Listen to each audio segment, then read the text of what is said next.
Hello everyone, আজকে হচ্ছে Sunday. আর Sunday দুপুরের লাঞ্চে ছিল দই কাতলা। তারই রেসিপি নিয়ে চলে এসেছি। চলো ঝটপট চেক করে নিই আমার রেসিপিটা।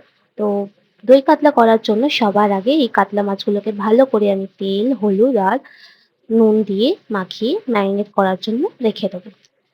এরপর দই কাতলা করার জন্য আমার যে পেস্টটা লাগবে সেটা হচ্ছে কাজু বাদাম, পোস্ত আর মৌরি, যেটা আমি অনেকক্ষণ আগে থেকেই জলে ভিজিয়ে রেখেছিলাম। তো ওটাকে ভালো করে মিক্সিতে পেস্ট করে নেব।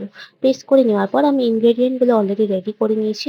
যে আমি পেস্টটা রেডি করে বলেছিলাম সেটা, পেঁয়াজ বাটা, আদা রসুন বাটা, কাঁচা লঙ্কা চিড়ে নেওয়া কতগুলো আর টক দই।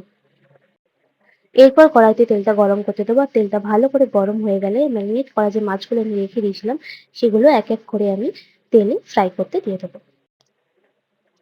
মাছগুলো ভালো করে মিডিয়াম লাল লাল করে ভাজা হয়ে গেলে মাছগুলো উল্টে পাল্টে ভালো করে দেখিয়ে নিয়ে আমরা তেল থেকে মাছগুলো তুলে নেব। তুলে নেওয়ার পরে ওই তেলেই আমরা ফোড়ন দেব, কটা গোটা এলাচ, লবঙ্গ, তেজপাতা আর কটা শুকনো লঙ্কা।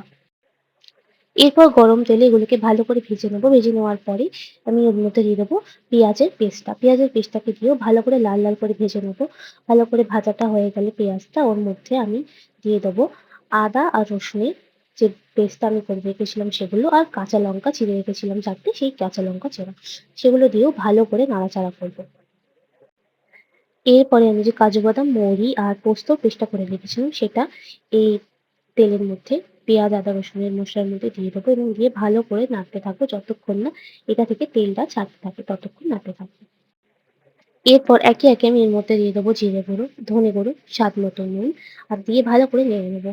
নেড়ে নিয়ে ততক্ষণ নাড়বো যতক্ষণ না তেলটা আমার ছেড়ে আসে। তারপরে এর মধ্যে আমি যে টক দইটা রেখেছিলাম সেটা দিয়ে দেবো এবং টক দইটা দিয়ে সঙ্গে সঙ্গে ভালো করে নাড়তে থাকতে হবে। এরপর আমি এতে মিক্স করব পরিমাণ মতো জল এবং জলটা দিয়ে ভালো করে গ্রেভিটাকে ঘেঁটে দিয়ে কিছুক্ষণ লো ফ্লেমে ঢাকা দিয়ে জলটাকে ফুটতে দেবো এবং গ্রেভিটা আমাদের হয়ে গেলে এর মধ্যে এক এক করে ভেজে রাখা যে মাছগুলো সেটা আমরা দিয়ে দেবো এবং দিয়ে গ্রেভিটাকে আরো একটু কষতে দেবো। এরপর কিছুক্ষণ লো ফ্লেমে আমরা ঢাকা দিয়ে তরকারিটা হতে দেবো যতক্ষণ না আমাদের তরকারিটা ঠিকঠাক হয়ে যাচ্ছে। এবার ঢাকা দিয়ে দেখে নিয়েছি যে আমাদের তরকারিটা হয়ে গেছে। তো এটাকে সার্ভ করার জন্য গরম গরম রেডি দই কাতলা আমাদের দুপুরের লাঞ্চের জন্য। তো আমার রেসিপিটা যদি তোমাদের ভালো লাগে তাহলে অবশ্যই লাইক করো, শেয়ার করো এবং কমেন্ট করতে ভুলো না।